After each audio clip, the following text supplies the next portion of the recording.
और तीनों कृषि कानून वापस लेने का प्रधानमंत्री के ऐलान उत्तर प्रदेश के चुनावों के मद्देनजर काफी अहम माने जा रहे हैं। क्या इस फैसले से विधानसभा चुनावों में कोई फायदा होगा, जो महज 3 महीने दूर है? एक रिपोर्ट। 3 कृषि कानूनों को वापस लेने का, रिपील करने का निर्णय लिया है। तीनों कृषि कानूनों को वापस लेने का ऐलान होते ही प्रधानमंत्री को धन्यवाद देने वाले बीजेपी के ट्वीट्स की बाढ़ आ गई। लेकिन क्या इस कदम से उस पश्चिमी उत्तर प्रदेश में बीजेपी को फायदा होगा, जो किसान आंदोलन के दौरान एक अहम केंद्र बना रहा? इस इलाके में विधानसभा की तकरीबन 100 सीटें हैं, जिनमें से 70 से ज्यादा सीटें 2017 के विधानसभा चुनाव में बीजेपी ने जीती थी। महीनों से इस इलाके में नाराजगी झेल रहे बीजेपी के नेताओं को पीएम के ऐलान के बाद फिर किसी चमत्कार की उम्मीद लग रही है। पहले तो ये आस ही नहीं था कि किसान आंदोलन इतना बड़ा होगा कि हमें इसकी असफलता भी करनी पड़ेगी, सामना करना पड़ेगा। किसान आंदोलन से कुछ हमें फर्क पड़ेगा।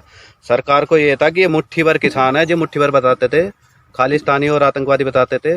वो आज के टाइम में, पहले इनका ये उपचुनाव हुए हैं, अभी कई राज्यों में इन्हें हार का सामना करना पड़ा है। अब यूपी में भी चुनाव है, तो उस चुनाव को देखते हुए एक तो गन्ने का रेट इन्होंने थोड़ा 25 रुपए बढ़ा दिया था। उसी को देखते हुए किसान जितने परेशान हुए हैं, उनका सबक इन्हें वोट से ही मिलेगा। सभी किसानों को फायदा होगा, बहुत खुशी हुई। और ये बहुत पहले हो जाना चाहिए था, 1 साल लग गया। प्रधानमंत्री जी का बहुत बहुत धन्यवाद और उनका हम आभार व्यक्त करते हैं। कृषि कानून 2022 के विधानसभा चुनाव के लिए बीजेपी का सीएम चेहरा योगी आदित्यनाथ ने प्रधानमंत्री के कदम को एक ऐतिहासिक कदम बताया है। प्रधानमंत्री के इतने बड़े कदम को सही साबित करने के लिए उत्तर प्रदेश में फिर जीतना बीजेपी के लिए बहुत अहम है। लोकतंत्र में संवाद की इस भाषा का इस्तेमाल करते हुए तीनों कृषि कानून को वापस लेकर के जो ऐतिहासिक कार्य किया है, मैं इसके लिए उनके इस कदम का हृदय से स्वागत और अभिनंदन करता हूं। जब कतिपय किसान संगठन इसके विरोध में आए थे, सरकार ने हर स्तर पर संवाद बनाने का प्रयास किया। ये हो सकता है कि हमारे स्तर पर कोई कमी रह गई हो कि हम लोगों ने अपनी बात को उन लोगों को समझाने में हम लोग कहीं न कहीं विफल रहे।